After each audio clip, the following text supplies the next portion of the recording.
મધ્ય અને દક્ષિણ ગુજરાતના કેટલાક જિલ્લામાં માવઠાનો માર, વરસાદથી વેપારીઓની ઉતરાણ બગડી, ખેડૂતો પણ ચિંતિત.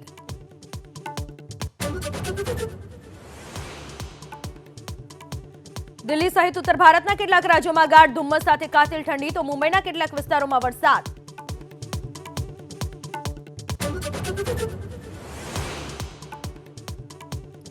વાયબ્રન્ટ ગુજરાત ગ્લોબલ સમિટનો આજે પીએમ મોદી કરાવશે પ્રારંભ. 34 દેશોના 1 લાખથી વધુ ડેલિગેટ્સ થશે સામેલ.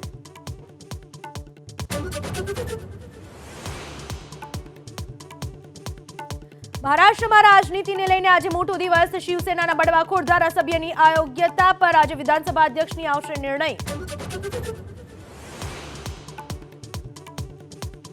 રામ મંદિર પ્રાણ પ્રતિષ્ઠાને લઈને અયોધ્યામાં આજે ભાજપની મોટી બેઠક. મહોત્સવને લઈને તૈયારીઓ પર થશે ચર્ચા.